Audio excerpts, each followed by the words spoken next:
e4, e5, knight f3, knight c6, bishop e5. Probably the strongest move on the board. Bishop puts a pressure on the piece that is defending a pawn. There is no immediate threat of winning the pawn, as after a6, takes, knight takes, we have queen d4, regaining the pawn. But there is a pressure on the knight nevertheless, especially after black moves his d pawn, because in that case, knight will be pinned. f5, similar idea to king's gambit, trying to remove this pawn from the center.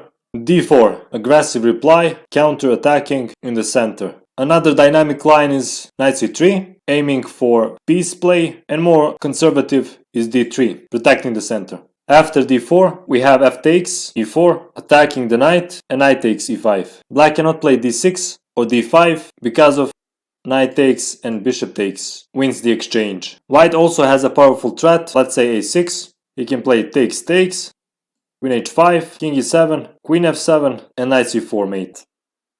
But unfortunately, all this aggression is premature, and better was to play bishop takes c6, followed by knight e5.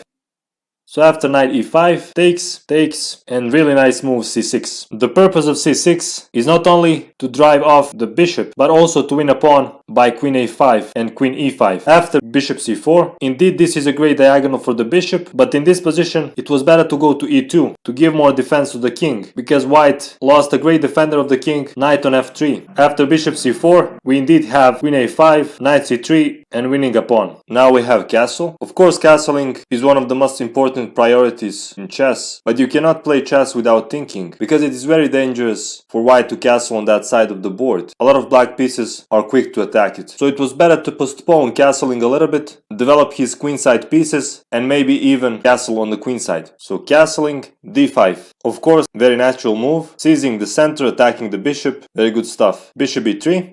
Also here, bishop e2 was more preferable to give more protection to the king. So bishop e3, knight f6, developing a piece, bishop e3, preventing bishop c5, and also preparing bishop d4 or queen d4. But now comes bishop d6. Very fine move, developing a piece and threatening checkmate. Now white has to weaken his king by moving a pawn in front of it. So g3 is the only possible defense. If f4, then takes, and bishop g4, and that is a complete destruction. After g3, bishop g4, developing and attacking, and also black wants to use these new weaknesses that this pawn push created, f3 and h3, and put a bishop there. Queen d2, if instead knight e2, then queen h5, rook e1, queen h3, followed by bishop f3 and mate on g2.